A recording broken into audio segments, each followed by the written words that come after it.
I flew Delta for so long, and then in my mind, I thought that Delta and American were comparable products. And then No. I go on an American plane. I was like, no, this feels like Spirit. Their Admirals Club is trash. Yeah. Yeah. I actually paid because I had a 3 hour layover. I paid to get into the Admirals Club. It was like $75. And then I went to go and grab a water on the way out. The waters were for sale for $3.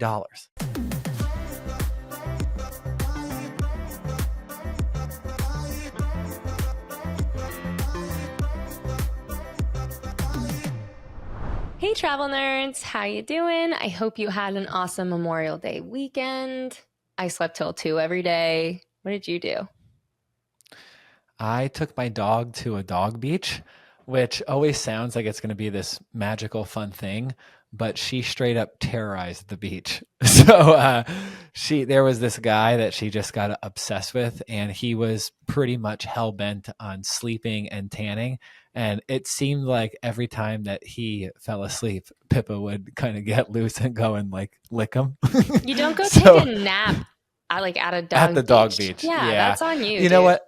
I was conflicted too, to be honest. Like I was like, okay, who comes to the dog beach and then is annoyed when dogs are coming up? Because he was like, even before she kissed them, which I get it. Like un the unrequested kiss could be annoying from time to time.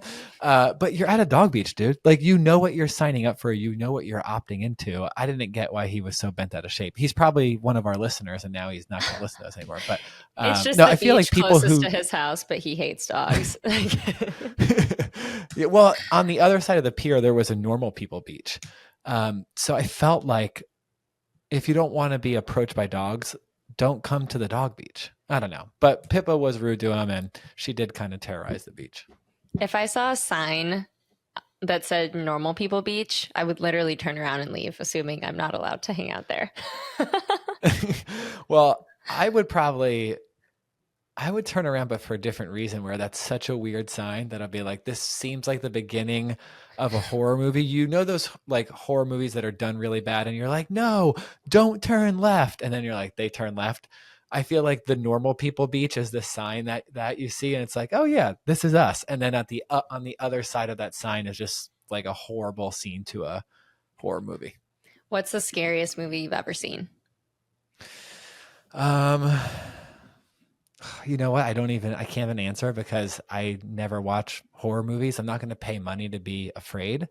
So, yeah, what I will say is I did have a reoccurring dream when I was a kid that there was a fight between two people in a kitchen, and someone's arm gets put in and stuck in the The food grinder or disposal?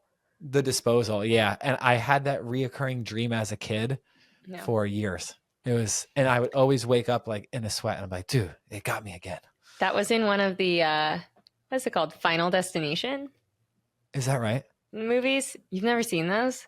It's like a No. series of unfortunate events just keeps like unraveling. Oh my gosh. Next plane, we're watching all of those. It's basically like you start off with your cast, and then at the end everybody dies, but they all die in ways that are connected but also super random and weird.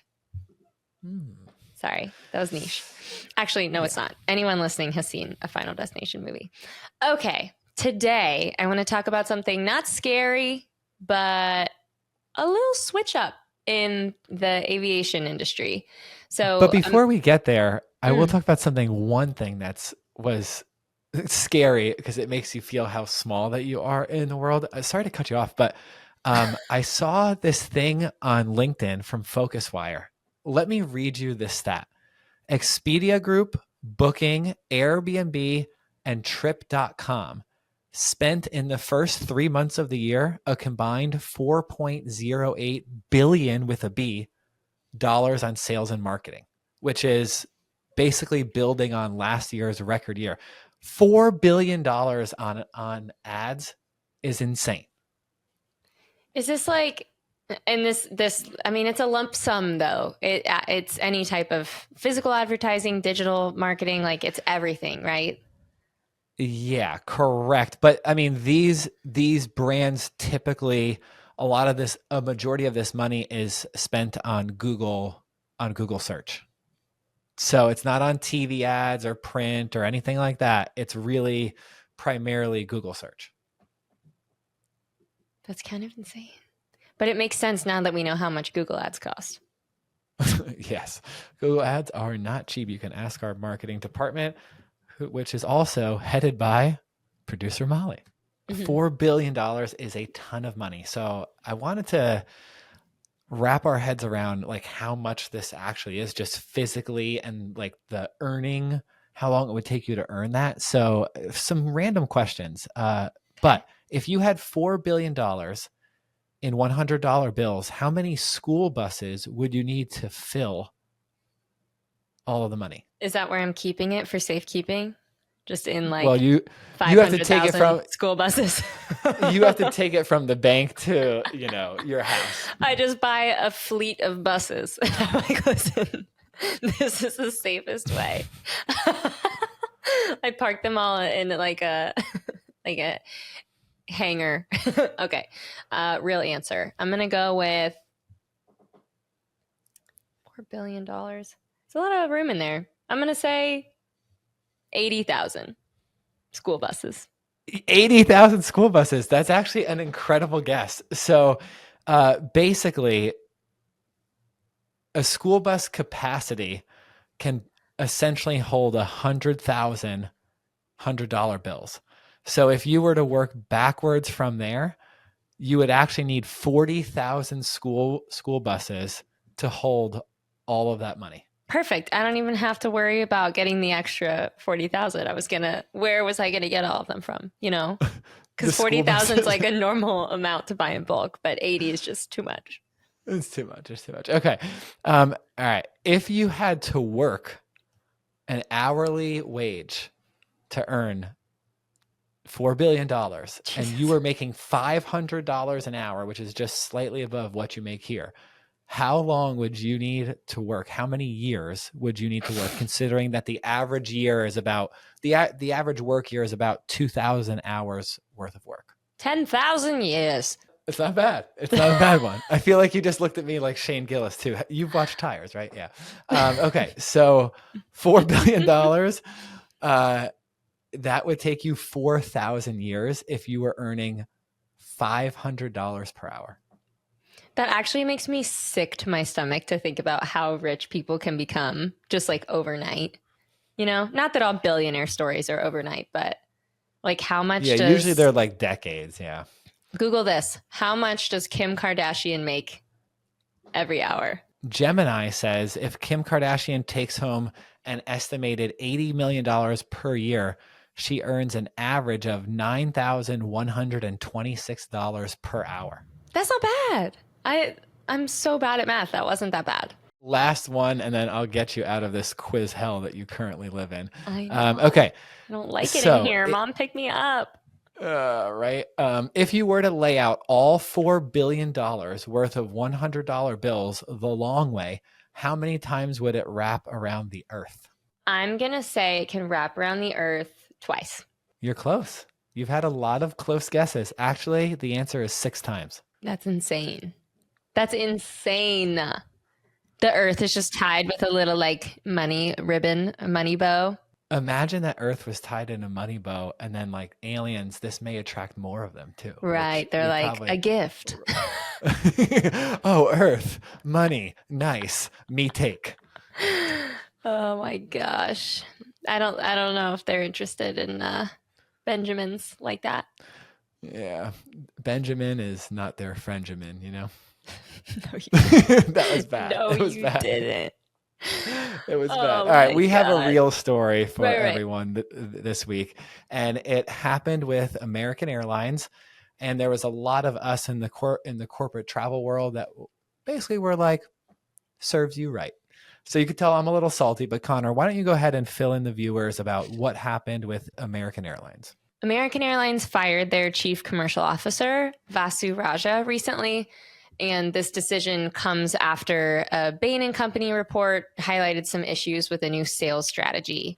And this sales strategy was upsetting their corporate customers.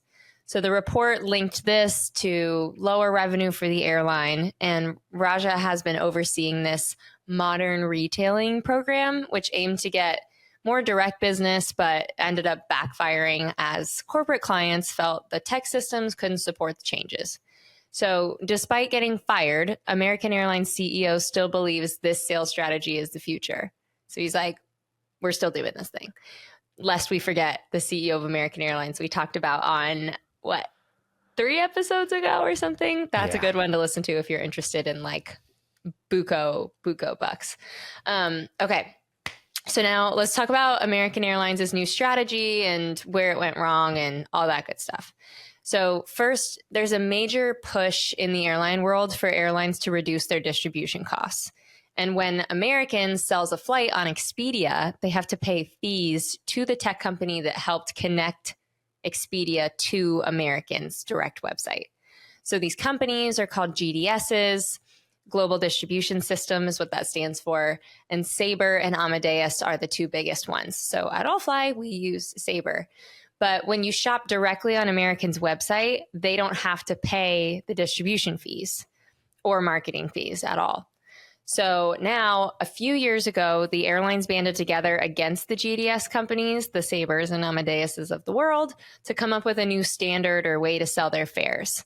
And that way is called NDC. NDC stands for New Distribution Capability. Oh.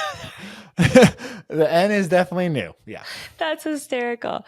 Yes. New distribution capability. I knew the GC, but I was like, wait a second. So for simplicity's sake, you can think of an NDC like a direct connection. From the airline standpoint, it's a more efficient, flexible way to sell fares, and it also saves the airlines money. Now, here's what American did. They basically held a gun to corporate travel agencies around the world and said, if you don't adopt this new way to take in and sell our fares, we're going to penalize you. Dirty, dirty, dirty. So here are the penalties.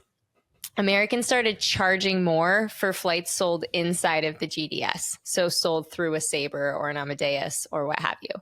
So this meant the fares were lower on AmericanAirlines.com.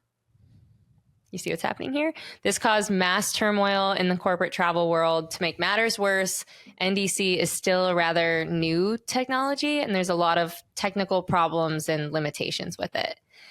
Two, we're taking things like a little bit further here. They put restrictions on how their customers earn miles.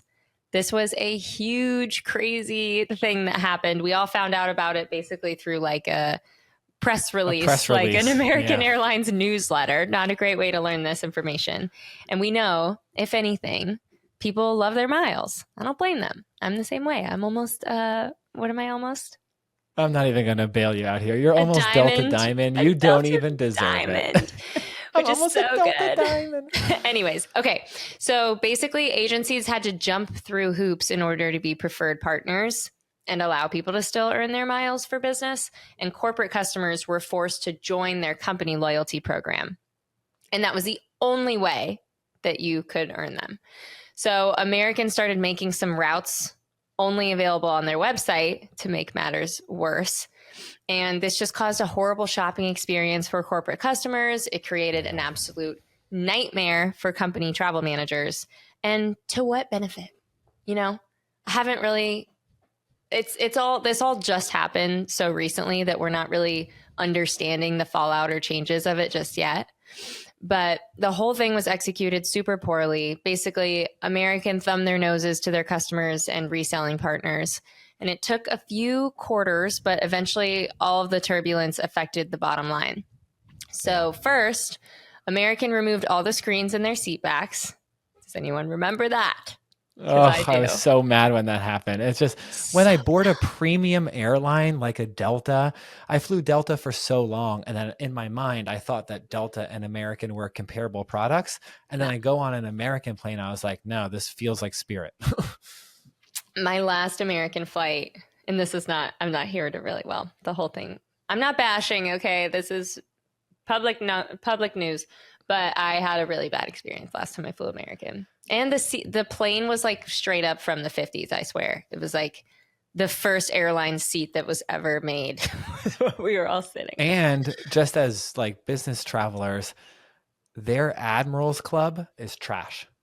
Yeah. Yeah. Like there's so many of them. It just lacks like decent food and amenities. It's literally just a room that's not in the main terminal.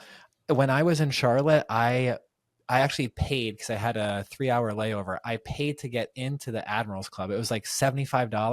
And It's then I went to ridiculous. go and grab a water on the way out. The waters were for sale for $3.